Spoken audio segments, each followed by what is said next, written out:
So we are here today with, I would love to do a land acknowledgement.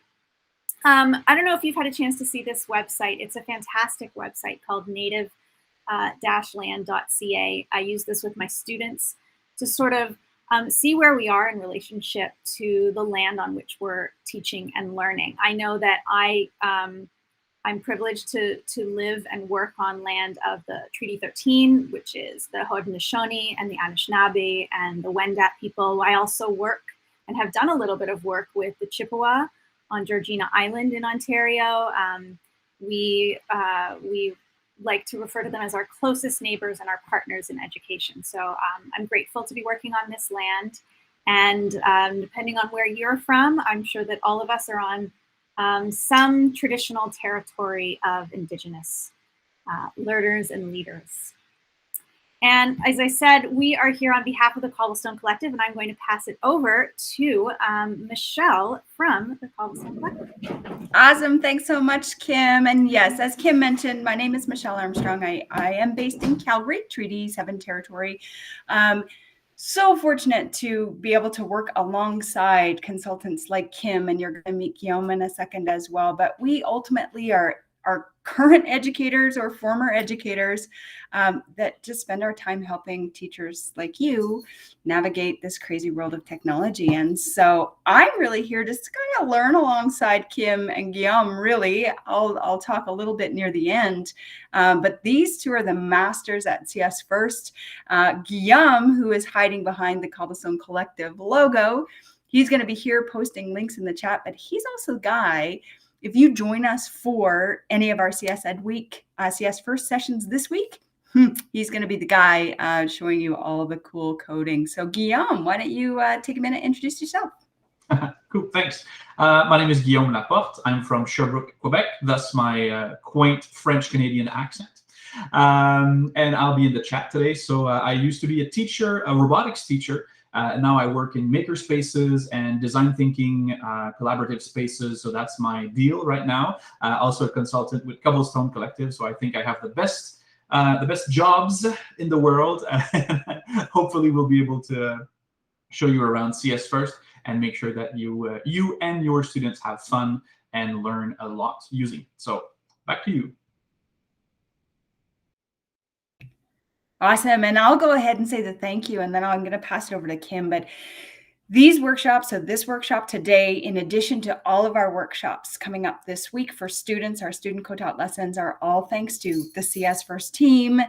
Code with Google. We're also involved with Google Canada as well. And so we have so many arms of support from Google, both in the United States and in Canada, that make these free for all of you. So we just certainly say thank you, thank you, thank you to all of them.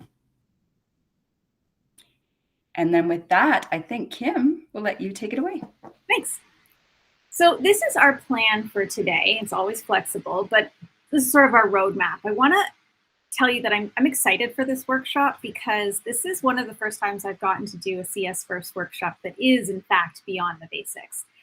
If you are in fact just beginning, don't worry, we're going to give you a resource and we will get you started step by step in case you just need a little bit of that intro or review. But this is our roadmap for today, looking at how we can go beyond the basics with CS First. So what kind of curriculum connections are there beyond math, efficiency? So using that Google Classroom connection, we're going to look at making thinking visible, a little bit of assessment, maybe some resources from CS First. And then I'm happy that Michelle and Guillaume are going to dive into even more with a little bit of Scratch, this part that sort of partners along with CS First. So let's dig in. So getting started, let's just, I mentioned, if you want, on slide 11, Cobblestone has made some incredible getting started resources. So if you need that catch up or a little bit of that review, we are recording this, so you can always come back to this later if you kind of feel like, ooh, I need a little bit of that review. If you just click on these images, the English or the French, you will be able to get a step-by-step process of how to get started with CS First. But before we do that, I would love to know how it's going with you. Since this is beyond basic, I'm wondering if anybody here, either in the chat or by all means, just, turn on your microphone. What have you been doing with CS First and with your students or your staff maybe? Do you have any experiences that you might like to share, put somebody on the spot, any particular units or lessons that you may have tried, any curriculum areas you may have connected CS First with? And I like this, Kim, and we mentioned we love these to be interactive. If you don't feel comfortable unmuting, Totally go ahead and for sure, let us know in the chat. What's your experience with CS First? What units have you used so far? And if you've used none, let us know that too in the chat. Go for it. Jeremy, please. Yeah. Hi. So beyond just like giving the kids like the projects to do, I have very basic knowledge of CS First, and I think that's pretty much how most of the teachers are at my school. So that's pretty much why I'm here. I'm trying to learn a little bit better so that I can teach them and we can teach each other, and then we can actually help the kids a little bit better as well. You're definitely in the right place for that, because that makes me happy. That's like you're sort of right at the place I was hoping people would be, so I can show you some new tips and tricks. And Victoria, who said, oh no, Mary, you mentioned you've done the animated name. I love animated name. I love that project because yes, it's fun. They get to dive into CS First with Scratch with CS First, but also we get to know our kids a little bit more. We get to know their personalities and what hobbies they like and a little bit about them, which is fun. Nancy, you did the Google logo and getting ready to code the racetrack game. Yes, I've seen the racetrack game. That's a good one. That gets into some pretty, I would say for elementary school, like some nice advanced coding there. That's great. Well, thank you.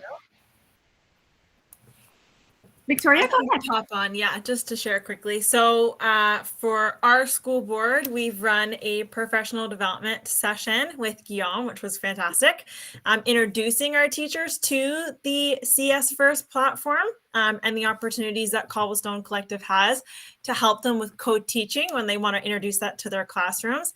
And then for Computer Science Education Week this week, I'm actually going to be working with 2 teachers in the same school, one in intermediate grades and one in junior grades, doing the 3-day CS First coding hour tutorials co-taught. So we're looking forward to it. Oh, that's great. Awesome. Kim, I wonder if just in case anybody doesn't know, so starting tomorrow, so tomorrow, Wednesday, Thursday, Guillaume's going to be back. We're doing a Google logo tomorrow, but then challenging students to then create their own Google Doodle. Then on Tuesday, we're starting with the CS First activity and challenging students to take it further and create their own escape room. And then on Thursday, we're starting from scratch, pun intended. And then students are going to actually create the dinosaur game. We have Googlers joining us, coding alongside us. If you haven't heard about it, it's going to be a ton of fun. We'll give you the link to register at the end, but that's awesome, Victoria. I'm so glad that you guys are signed up for that. It's going to be super fun. And I just threw up, I think this is what we're talking about here. So I just threw that up and it is in the slides. It's all the way down on slide like 50 or something like that. But I just wanted to throw it in there in case anybody wanted to know. Yes, I promise it is in there. All right, so let's see. Let's jump back to where we were. All right, so let's jump forward here. I want to talk about CS First as a learning management system. So this is the part where we may be a little bit familiar with CS First already. I'm going to go ahead and log in to my CS First account. I'm a teacher.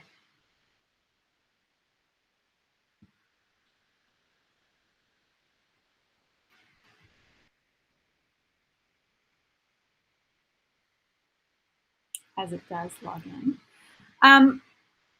So here we have our teacher dashboard. So this is the place where we will see all of our classes, and I like to equate it to Google Classroom. It's sort of what we're familiar with, right? Each of these boxes is sort of similar to if I was going to go over to my Google Classroom has the little boxes. You'll see they're even sort of designed in a similar way so that you have that familiar dashboard. We're going to be working in this classroom today just to give you a sense of what are the other organizational tools that help you understand what your students are doing, where are they in their progress. We're going to take a look at that. So the first one, let's jump into coding today. I have 0 of 3 students, big class there, signed in. And you can see that these are the 3 units that I have assigned my class, and they're listed right there. If I jump into this class,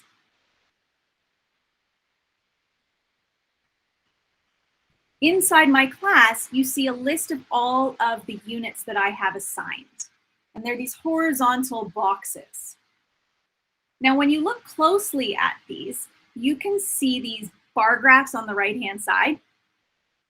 It took me a while to sort of figure out what do these bar graphs represent, and it's a percentage. So I can look on the right-hand side of animate a name, and I can see that 2 of my students have completed 20% of the unit. And 1 student has completed up to 40% of the unit. So it's not giving me specifics about where each student is, but I can get a sense overall, sort of the bigger picture of where is my class at? Do I have 50% of my students who are almost 80% completed, but then there's a whole chunk of them down here? Then that just helps me get a sense of planning wise, where do I want to go and structure my learning, and how far along are they? So looking at your units, that's right here. You can dig a little bit deeper into understanding where your students are by clicking on videos watched. Videos watched. And in a minute, I'm going to ask all of you to sign into your CS First accounts to sort of dig around on your own and see what you can find in your accounts. So here we are in this unit. I have my 3 students. Don't you love my class list? I have Ferris Bueller, Harry Potter, and Lisa Simpson. It's an all-star class list. And what you can see here is the percentage of each student of how far along that student is in completion. And then each part of that unit. Now, this is one of the hour-long lessons. Let me go into a different one where you'll see a little bit more. Let me jump into music and sound, because music and sound is one of those longer units where they have almost, I think, 8 lessons. So here, if I come into videos watched for music and sound, there we go. So here again is my class list. And all along the top, these are all of the different lessons within the music and sound unit. And what I can see is that, for example, Harry Potter has completed 2 out of the 6 video sections or mini lessons within the lesson, or the activities within the lesson. I can see that Harry hasn't done anything here or along the rest. If I come up here, Ferris has done 3 from the introduction and discovery and 6 from the dance party lesson, and over here, 2 from the Guru introduction and musical talent show. So I can get a little bit of data to see where my students are. And you see the little map icon, the green little map icon, that is an indicator of the last place that my student was working. So I can tell that Ferris is jumping around here a bit. You know, they've done a little bit in intro, they've done a little bit in the musical talent show, but they've gone back to the dance party, and that's where they are right now. I can dig even a little bit deeper by clicking on this.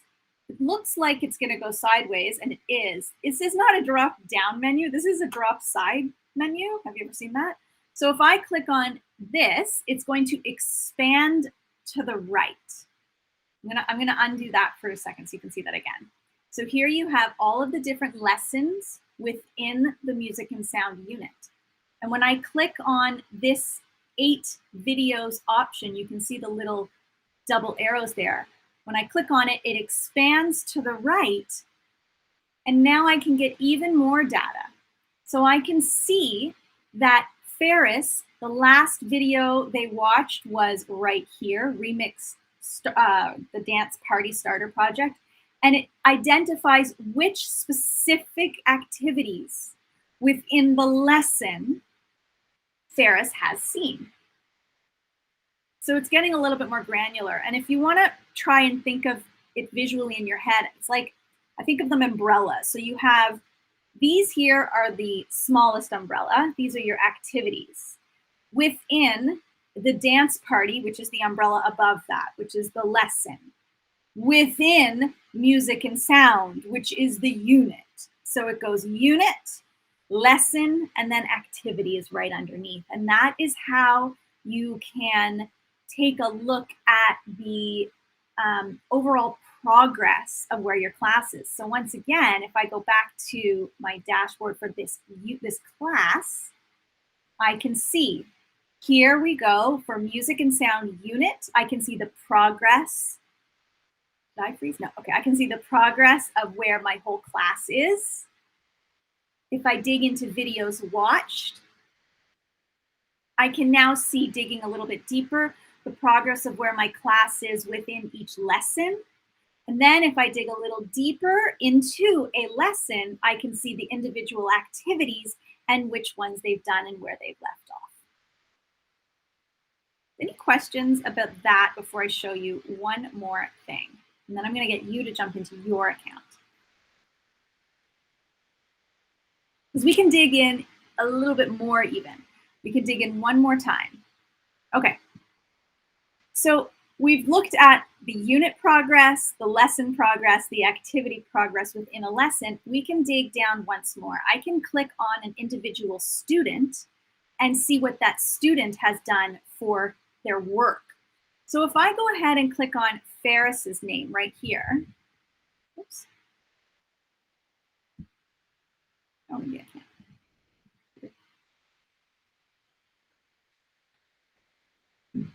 1 second. Oh, sorry, I'm going to go back up. So what I have to click on is project submitted, which as I just clicked back, I realized that button is there and I'm seeing it in my rear view mirror right now. Instead of clicking on videos watched, I can click right here, projects submitted, and I will see all of the projects submitted from this unit. So this is a unit at a glance. And it's important that you see the difference here because I'm going to show you a different view in a minute. This is the unit at a glance. So here I am, projects submitted, and here are 2 of the lessons within the unit. Introduction and Discovery, there are 2 projects submitted for this unit. I can see the titles of the projects and the student that created them. I love this part. Again, similar to Google Classroom. If a student doesn't include their name in the title, which usually they won't, it identifies which student has created that project right there.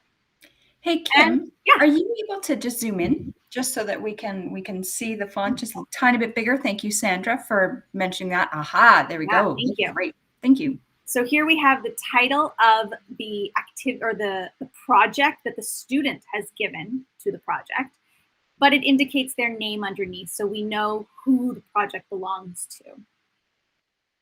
And dance party, another lesson in that unit. And I can see right here that Ferris has started a project called Let's Dance.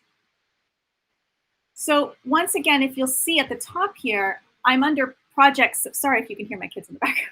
I'm under projects submitted, but right over here on the left, there's that videos watched.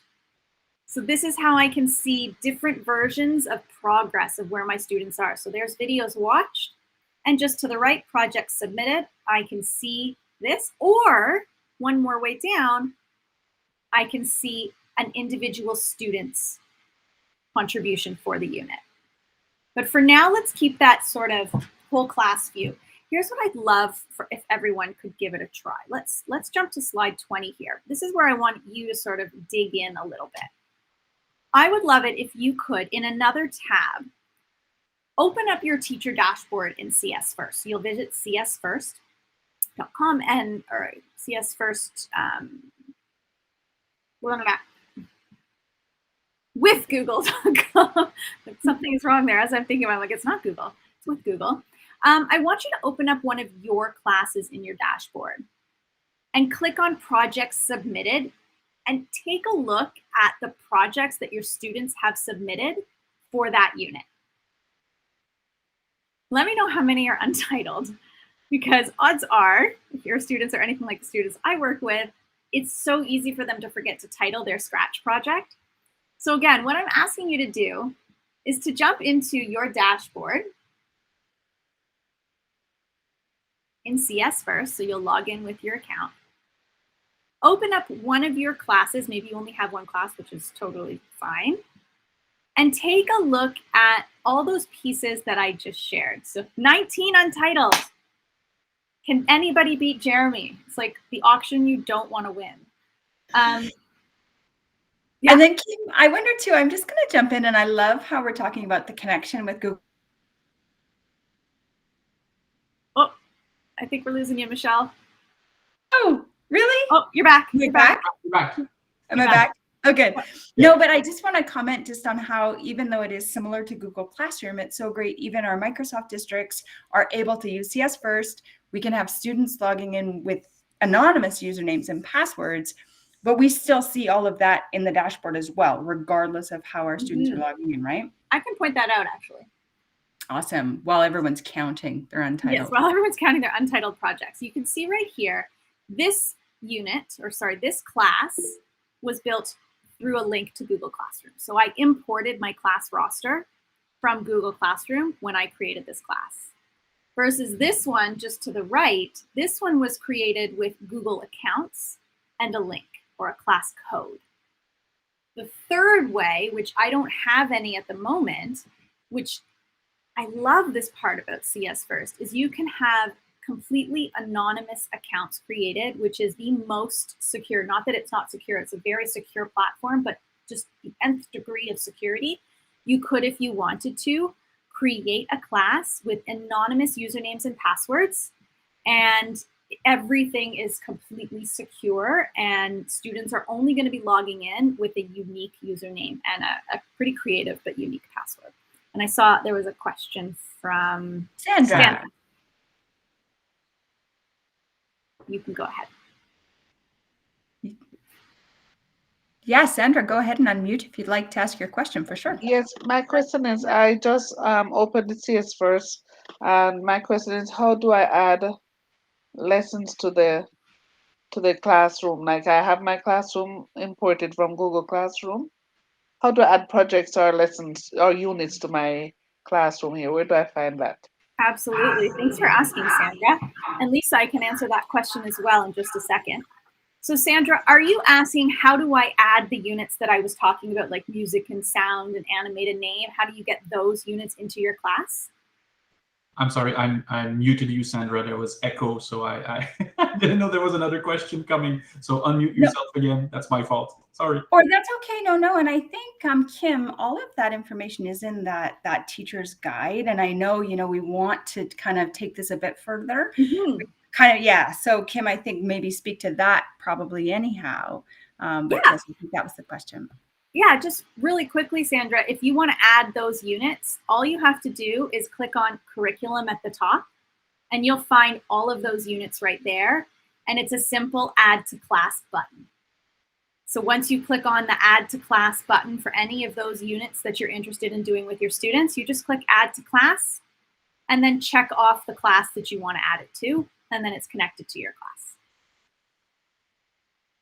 Going backwards though, back to the dashboard. So I see that Jeremy found 19 untitled projects. So which view did you look at, Jeremy? Did you look at the,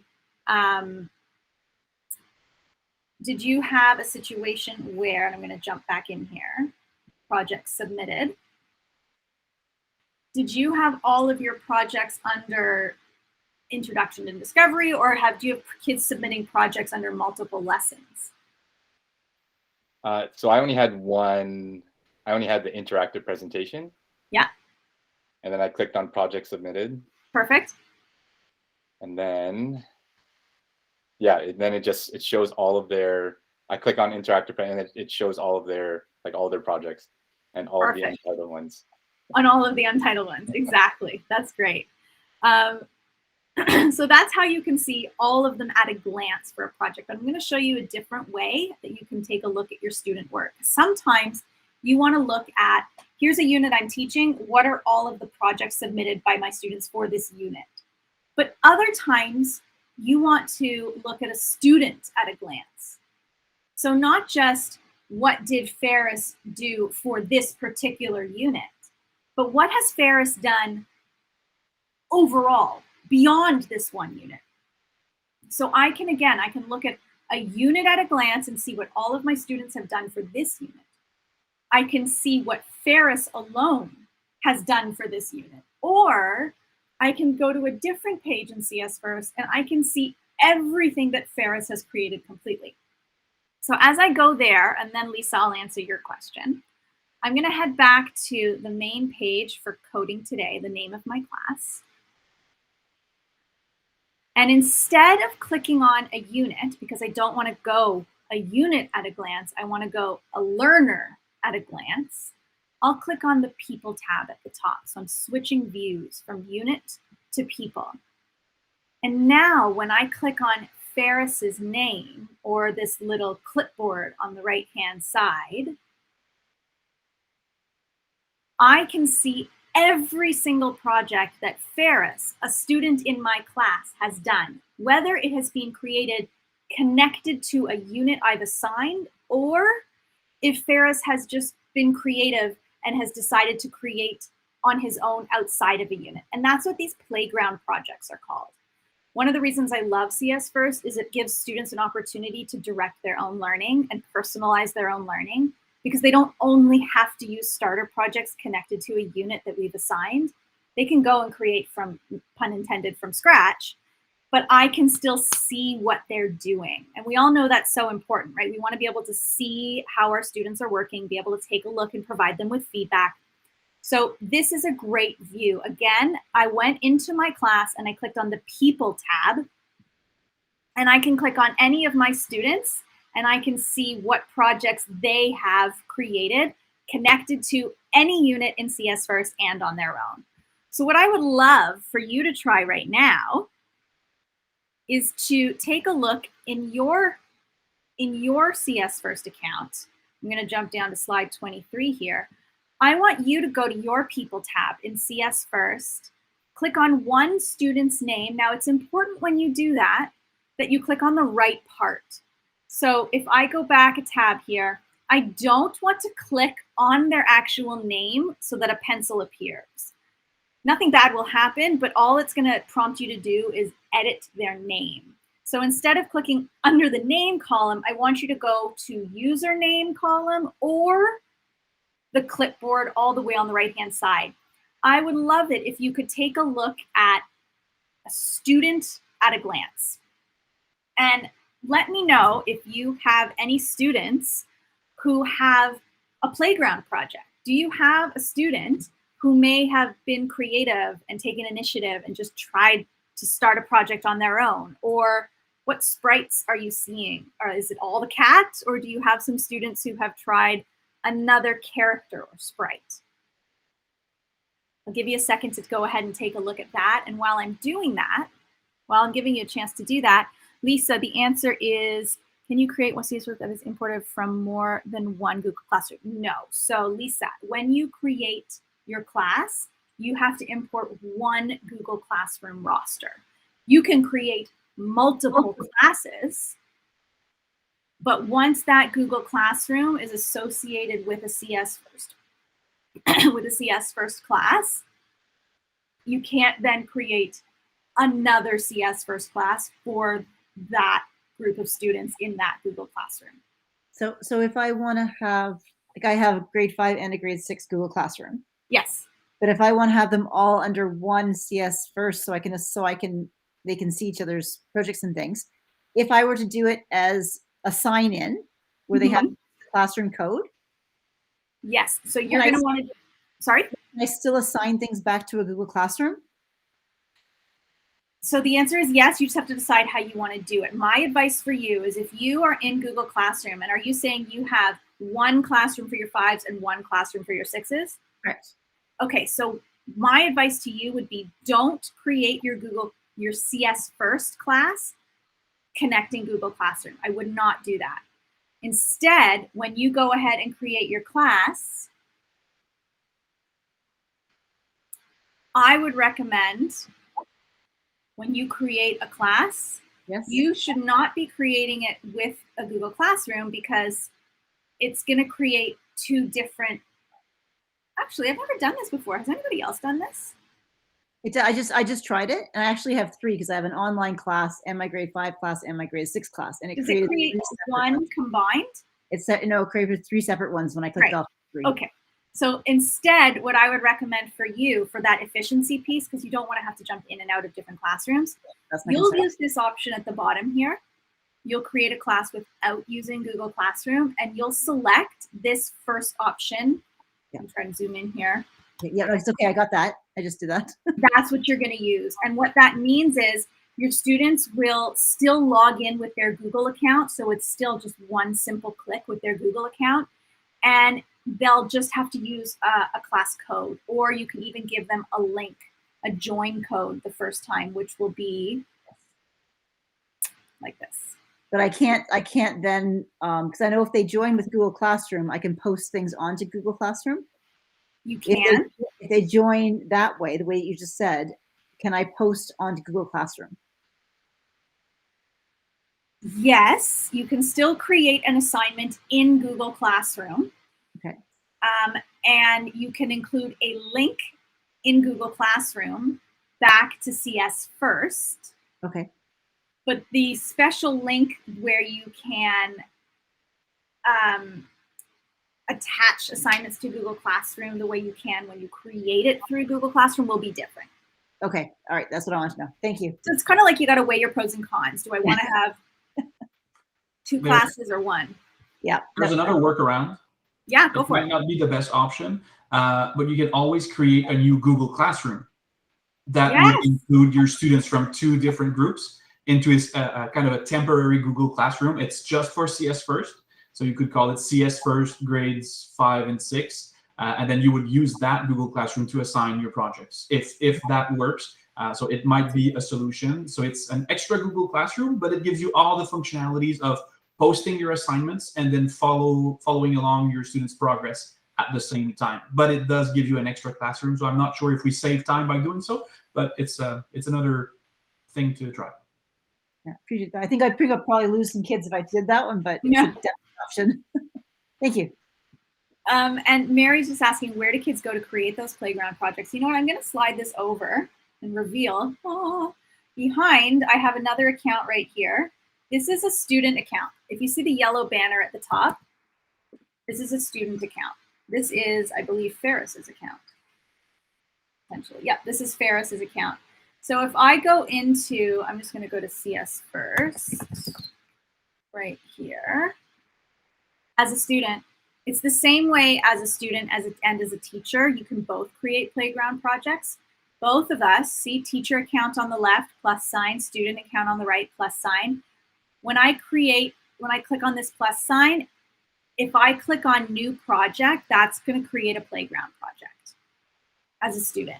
So if I'm just going to be creative and I just want to start making something, if I click on that plus sign and click on new project, then I'm on my own, setting my own path. Even as a teacher, I can click that plus sign and then select new project, and I can create my own playground project.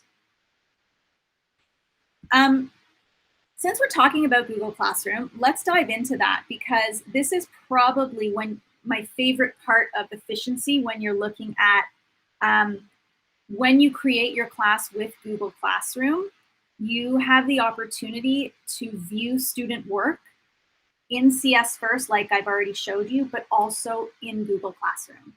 So for example, if I am in my Google Classroom right here, here's my Google Classroom, here's my class, and I'm going to go into classwork, and here I have created an assignment ahead of time in in Classroom that is simply beyond the basics. I created the assignment, and I am going to tell my students, I expect you to connect your project with this classroom assignment. Watch what the students can do on their end. When I create an assignment in Google Classroom, it has to have a due date. It has to have a due date in order for this to work. As a student now, when I go into any of my projects, so for example, I'll go into music and sound, and actually let me go into, as Ferris, I'm going to go into one of my projects right here. Let's do this project, sure.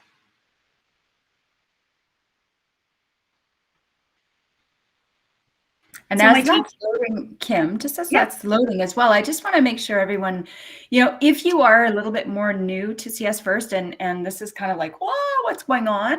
I'm going to post a link in the chat, just a reminder of that teacher's guide we have, which also has a link to our CS First 101 PD session that we did that you can go back and watch just to sort of get yourself up to where we're at here. But I love this, like we are diving deep. It's great. Keep going, Kim.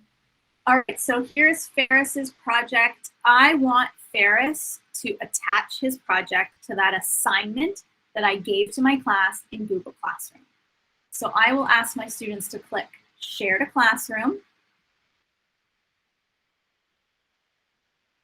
I will ask them to pick our class. Here's our class, Coding Today. All right, Ms. P, I'm going to choose the assignment to connect my project to. Now, remember when I said it has to have a due date? If it doesn't have a due date, which is very common, sometimes we don't give assignments due dates, it won't recognize it in this drop-down menu. So give it a due date, even if it's the last day of school, if you never intend on making it due, just give it a due date so that it appears here. So here it is. I'm going to attach it as a student to this assignment in Google Classroom. I'll give it a second. And now I just have to click attach. So watch what happens on the teacher side of things. I don't need to do the assignment. Kim, I have to stop you. Do you realize that you've actually made Ferris Bueller turn in an assignment? That makes no sense. That itself is Sorry. a mic drop moment. Yes. Ferris Bueller has turned in an assignment. And they have attached, actually, let's be clear, he hasn't turned it in. That's actually important. He's attached it, he's connected it. I would tell my students, don't turn it in yet. But now on my side of things, look at that. As my teacher, as a teacher who's using Google Classroom, I want to be able to find my students' work wherever's easiest for me. I can now get to his project from Google Classroom because he shared it to Classroom in his assignment. He picked his class. I can do it again. I can attach it to another assignment too. He chose his class. He picked the assignment. And then he clicked go and then attach. As soon as he attached it, it's now connected on the teacher side of things to Google Classroom. Lisa, go ahead. Can he still make changes to it once it's attached? 100%. It's exactly like a Google Doc in that sense. When you give your students an assignment in Google Classroom and you make a copy for each student of a Google Doc, that doc is connected to that assignment. They can go in there over and over and over again and continue to edit it until they turn it in. Even here, when they turn it in, they can still continue to edit it. But the nice part is the efficiency for the teacher as well. I don't have to jump into CS First to get to it. I can get to it from Google Classroom where I'm living every day, all day. So if I wanted to, I can click on this task in Google Classroom.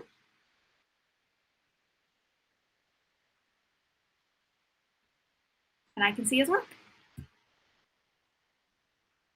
As the teacher, right? I'm a teacher on the top here. Gray bar, teacher. This is Ferris's project, and I got to it from Google Classroom. Now, keep in mind, you'll see here, as the teacher, I have view-only access. I cannot edit, change, comment on this work. I can look at it. It's a request. It is a feature request to be able to make comments. Don't get me wrong. But I can see his progress. Now, let me ask you a question. If I can't jump in here and make the comments that I want, where is the next best place to give this student descriptive feedback? Where do you think? Any ideas? Where would you do it? If you've gone to Google Classroom and you have jumped into his account his project and it's opened up, where's the next best place to give the student descriptive feedback? Because I can't do it right here. I would probably go right in here. Exactly, Mary. I would do it in Google Classroom. So I'm back in Google Classroom. I'm looking at Ferris's work. And I'm going to leverage private comments in Google Classroom to give him descriptive feedback. I'm going to give him that private comment here every time I'm looking at their work there. And I would establish that routine with my students. Where do you get your feedback for CS First work? You go to Google Classroom assignment and you look for your private comments. So that workflow piece for students is also normalized as well, because that's probably what they're already used to, with most of their work potentially coming through Google Classroom. Any questions about that before we jump in there? No, Sandra mentioned if you could zoom in a little bit because the font is quite small. Is it? Oh, okay, let me share a different way then, because let me see what's going on here. Is it quite small? Okay. It is great when you do zoom in though, Kim, like when you are able to zoom places. But I think the idea there about the comments, yeah, no, that's great. Right down here in private comments. Yeah, exactly. Great. What was I going to say?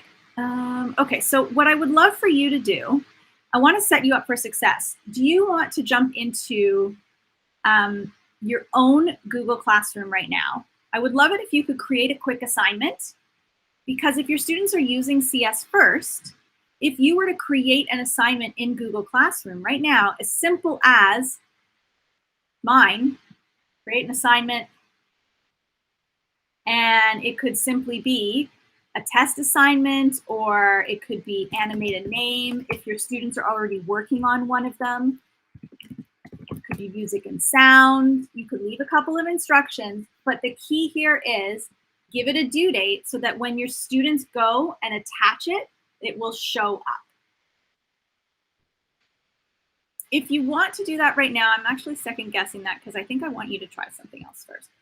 Let's leave that. We only have 15 minutes. We're going to leave that aside. You know how to make an assignment in Google Classroom. I think even better would be to talk about making thinking visible. So as a student or as a teacher, when you are in Scratch, you can help your students make their thinking visible by using the comment feature. In real code, I am not a coder, but I do know that in real code, coders will leave text inside their code explaining their code or indicating challenges that they're having as they're writing their code. So this is something that your students can be doing to make their thinking visible with you for assessment purposes. In order to do this, there's two things you can do. One is to create a floating comment. If you right-click on anywhere on the coding dashboard, you will get the option to add a comment. Anywhere on the coding dashboard, you can add a comment. So I can just add something here, and that becomes a floating Post-it note anywhere on your coding dashboard. Or you see how this has a line? I can zoom into that. You see how it has a line and it's connecting it to that block of code? That's because when you right-click on a block, you can add a comment as well and reflect on your code. So that could be something as complicated as I had to debug this code and let me explain how I debugged it. Or maybe it's I'm really struggling with this and I need some help. And they're asking a question. But I love this piece because we're constantly talking about how we can help our students make their thinking visible using that metacognitive section of their brain. How can they be metacognitive thinkers? This is built right into Scratch for CS First. What I would love for you to do is, can you go into one of your own CS First projects? And if you don't have one yet, maybe you just want to go ahead and create one. You can do it right here by clicking on the plus sign and create a new project. I'm going to give you a few minutes for this. I want you to click on that plus sign, create a new project, and I simply want you to add a comment. Right-click somewhere on the dashboard and add a comment. Let me know in the chat when you've had a chance to do that. Well then, I can join in that club as well because I'm pretty sure I have a whole bunch of those. Anywhere on your dashboard, make a floating comment. You too, Mary? Yeah. Anywhere on, you could actually title your project Untitled Chapter.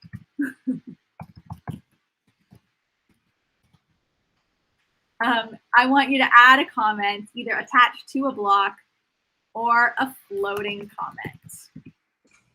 And while we're mentioning comments, I'd like to share a little something. With my students, those comments, actually, this is what I use to debug. So when my students hit a wall and they don't know why their code is not working, I tell them, put a sticky note right there, and then tell me, just point form what your code is supposed to be doing. So the cat is, move 10, then wait 1 second, then do something else, and and then they go, ugh, and they figure out why it didn't work because they typed it, point form. So that's the little key reminder. So is my code working for movement? Yes. Is my sound? Oh no. Oh, I forgot the sound. And then they'll see it exactly in that little post-it note. They can also do it with their finger and explaining their code out loud. That works quite well as well. But that little post-it note, it's a powerful tool. All right. Thank you so much for letting me know that you had a chance to do it. Before I pass things over to Michelle and Guillaume, who are going to show you some creative things, I want to give you a couple of resources that I think you might find really, really helpful. So on slide 34, there is this project, this resource called Coding Terms Explained. Now, as I mentioned, I am not a coder, so I was not familiar with a lot of these coding terms. But there is a resource that has been created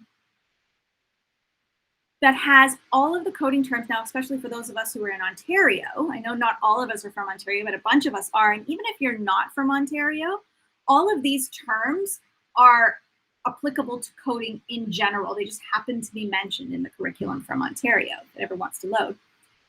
It explains a bunch of different coding terms. It will give an example of what that term means, and like on cue, come on, it will link to an existing example created by Googlers. Oh my gosh, created by Googlers. I wonder why it's all connecting to the PDF right now. That's weird. Let's try this one. And while Kim is getting that loaded, the one thing that Kim hasn't mentioned is that Kim helped to build this resource. So thank you so much, Kim, and to the Googlers that helped build the Scratch programs. But it truly is an awesome resource that helps explain these terms that we're so afraid of that actually are pretty easy. Do you know? Yeah, go ahead, Kim. I was going to say, if you're not in Ontario, you can just ignore the left column, but take a look in the middle. It explains coding terms, and then on the right hand side, if you click on one of these boxes, it drops you into Scratch, and when you can run the program, or better yet, see inside. This is where the magic is. This is where the power is. It has explanations of the code using those comments written by Googlers, so they explain what every single part of this code is, and an overall explanation of the term at the top again. This is not only a great resource for teachers, but this could also be used as an exemplar for students when you're trying to help them understand code. So that's built into the slides right here. You can access that resource, and a couple slides below that, it's just another really helpful resource built into CS First, which are solution sheets, which are very helpful for teachers. If you're not really sure what you're looking for, it gives you those examples. There are lesson plans built in there, and more resources on the help page. You can take a look at, I'm going to jump here because I want to give them time, but in the Help Center, you can look for cross-curricular examples, more lesson plans connecting to other areas, social studies, history, science, and it shows how you can leverage all of those units across the curriculum. But I would love to pass it over to Guillaume and Michelle, because they are going to talk to us about Scratch and CS First versus Scratch and MIT. Do you want to share your slide? No, do you know what, Kim? If you want to just stay there, if you can go to slide 44 for me, seeing as you have it queued up there. Just to note, a lot of you are familiar with Scratch, those at Halton, so UOT as well. So some boards, you guys have access to Scratch, but don't have access to Scratch for CS First yet. So the good news for you is we can leverage the power of the great videos and things inside CS First We can still code inside Scratch for CS first. And then we're going to be able to take those student projects that maybe they're not allowed to save because they can't have accounts, but we can leverage ScratchMIT to then be able to showcase those. So we're going to kind of show you that in just a second. But in a nutshell, to try to just wrap your brain around Scratch, block-based coding, it's out there. If our students have accounts in that, it's not really locked down. If they share their projects, anybody in the Scratch community can see those. So the beauty of Scratch for CS First is only the projects that are shared with the teacher, those are locked down. Only those are only public just to those teachers and to that class. So it's a really nice sort of safe environment. It still looks a lot like Scratch, but it's Scratch for CS First, a little bit more locked down. Maybe on that, Guillaume or Kim, any other sort of distinctions between the two? Well, there's one thing. There's the backpack and the add-ons. So there are a bunch of additional options that you can find in the ScratchMIT. For example, using the camera to detect movement and playing video games with your hand or something like that. But that's not present in Scratch for CS First for safety issues. We don't want students to activate their camera and all that. So there's a good reason for that. And also both of them have the ability to actually save the project to your hard drive. So even if you want your students to share it somehow with another group or with parents or something like that, you can always download the file and then send it by email or a USB key or something like that. And then they can actually import a saved project into Scratch. So that works as well. Awesome. Yes. And thanks, Lisa. If you were wondering how did we get to this slide that Kim's on, I just posted the link to the slide deck again. So many links inside there that are going to take you through the rabbit hole of resources and learning inside Scratch for CS First. But yes, so let's just talk a little bit about ScratchMIT. And this is maybe where I am going to share my screen. So I will take over. Let me go over to... I want to zip to maybe this window. Let's see. Hopefully you guys can see this. So Kim, before she shared that poster, the coding terms explained. Do you guys see this Scratch Studio right now? Just give me a thumbs up. Yeah, perfect. So that coding terms explained poster, as Kim showed, it linked you to the actual Scratch files that Googlers created for us. And what she also showed you is that you can go and watch each of those Scratch programs, or you can see inside those and you can see the epicness that's inside there. We can remix these. But right now you'll notice we are just inside regular Scratch. It doesn't say Scratch for CS First over in that left-hand side. So we know, oh, we're in like now regular like Scratch. But the cool thing about this, so teachers, if you want to create your own studio, so let's say you want to have a whole school showcase, and we know, I can only share my projects just with my one class. What if I want to share the grade 4s, the grade 5s, 6s, 7s, 8s? You could ultimately download those Scratch projects out of Scratch for CS First and then upload them into ScratchMIT and have a showcase, a studio, if you will. And that's exactly what the Googlers did. They have a whole studio that if you want to see all of their projects, you see them there. I'm going to just even zip to, let me go. No, actually, I think I'll just leave it at that. Something that we will be doing for CS Ed Week is we are going to be inviting teachers to share the CS First projects with us. And we're going to be putting those projects up into CS First Studio. Of course, we don't want any identifying student information, but we are going to be creating a studio where we're going to be able to showcase more publicly the student work. To create a studio, it's pretty easy. You just click New Studio and you can upload projects. However, here's the only one sort of negative thing, if you don't have a Scratch account yet, you need to go through a bit of a waiting period so that they can determine, are you a valid Scratch user, before they're going to let you create a studio. So that's just one little thing to keep in mind. With that, anything I missed on studios, Kim or Guillaume? I just think something Guillaume mentioned earlier, when you're using Scratch, it really is a valuable resource to find work samples. So if you're working with your students in Scratch for CS First, there are a finite number of examples per curriculum unit.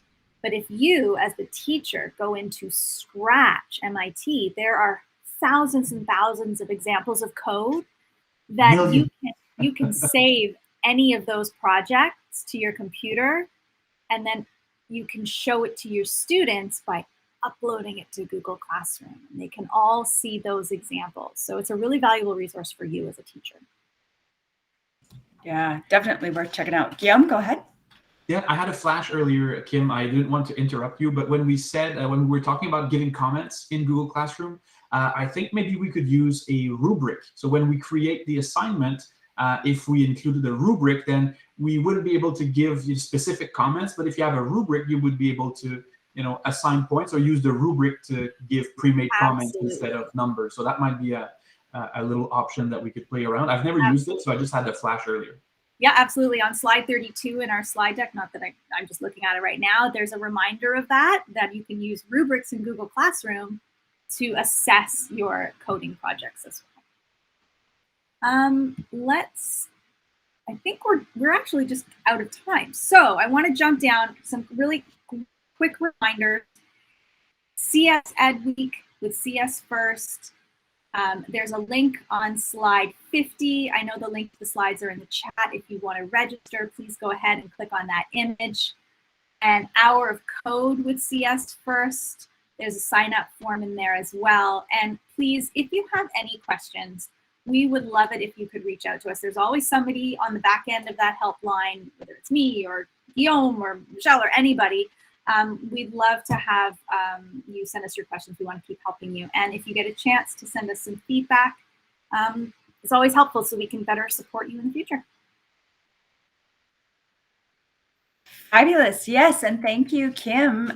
Such a wealth of information in that slide deck. I know some of you are asking about how do we get ready for the lessons tomorrow. Hopefully you received an email that tells you everything you need to know. Just check your email.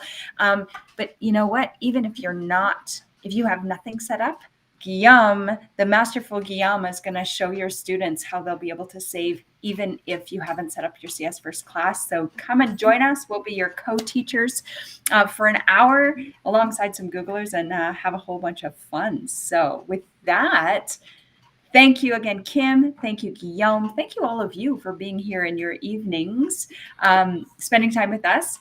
This is officially the end of the session. Guillaume, you can go ahead and stop the recording.